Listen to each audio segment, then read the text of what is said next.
Oi, meu nome é Bárbara e eu vou falar um pouco sobre a política e a economia nos anos de 1900 a 1930. Bom, esse período é conhecido por muitos como a República Velha, mas entre os historiadores, o termo mais utilizado para referir a esse período é a Primeira República. Tendo início em 1989 com a proclamação da República, a derrubada da monarquia ocorreu pela perda de apoio político, fazendo com que esse regime se tornasse impopular entre as elites do Brasil. Os militares, também insatisfeitos com a monarquia há muito tempo, e uma boa parcela da sociedade civil, sobretudo os oligarcas paulistas, organizaram um movimento para derrubar a monarquia. Entre 1889 e 1894, acontece o período conhecido como a República da Espanha.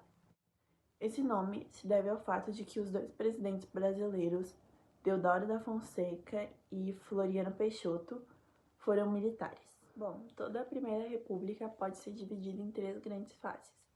A consolidação, que é dos anos de 1889 a 1898, que foi um período marcado pela consolidação das estruturas políticas e econômicas da Primeira República.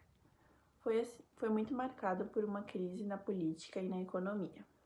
Outra fase é a institucionalização, que é dos anos de 1898 a 1921, o período no qual a estrutura política da Primeira República estava devidamente consolidada.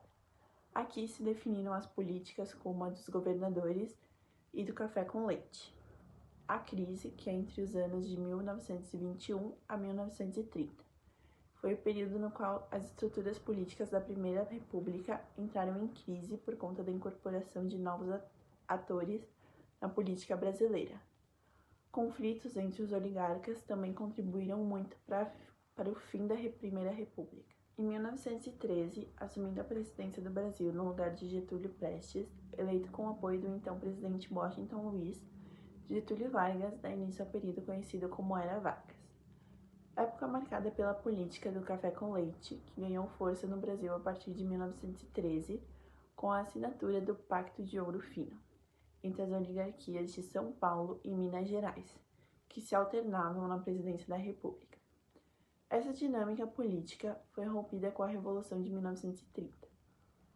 A população brasileira nessa época era composta de um modo geral por uma elite que detinha o poder político, uma classe média urbana e pelos sertanejos.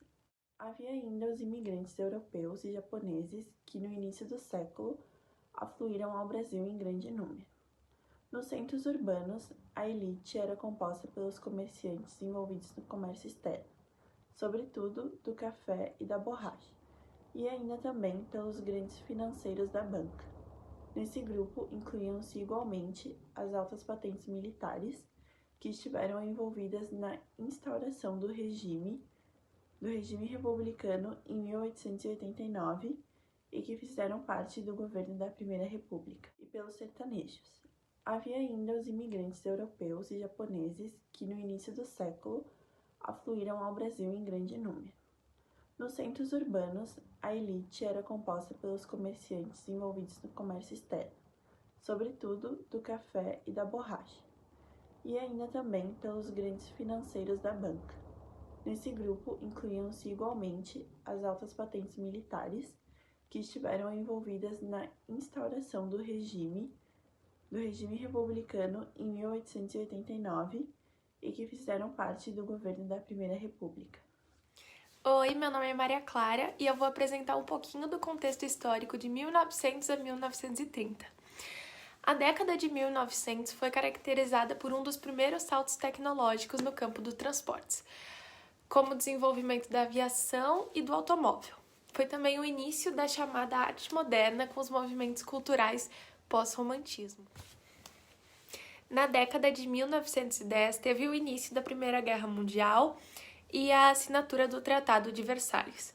Ocorre a Revolução em Portugal, no México e na Rússia, e Hitler funda o Partido Nacional Socialista Alemão. Já em 1920, a Europa sofria as consequências da Primeira Guerra Mundial, que viria a permitir a ascensão do nazismo, liderado por Hitler. Mas nessa altura ainda se desconhecia que figuras como ele marcariam a história e o mundo para sempre. Agora eu vou falar um pouquinho da arte e da cultura nesse período.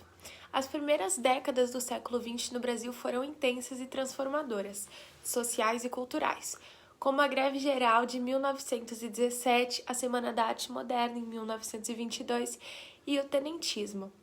O país começava a abandonar suas características essencialmente rurais para experimentar o crescimento dos centros urbanos no país. Mas para a maioria da população, a arte e a cultura não chegavam para essa massa. Foi na época em que o samba, o maxixe e o choro ganhavam forma e espaço. Nesse período, predominava o pré-modernismo, onde alguns autores abrangiam temáticas relacionadas à situação brasileira. Entre esses autores da época, podemos citar Euclides da Cunha, Os Sertões, que falava sobre a Guerra dos Canudos. Lima Barreto, que na obra Triste Fim de Policarpo Quaresma, falava sobre o Major Quaresma. E Monteiro Lobato, que em Urupés criou o Jeca Tatu, representando o povo brasileiro.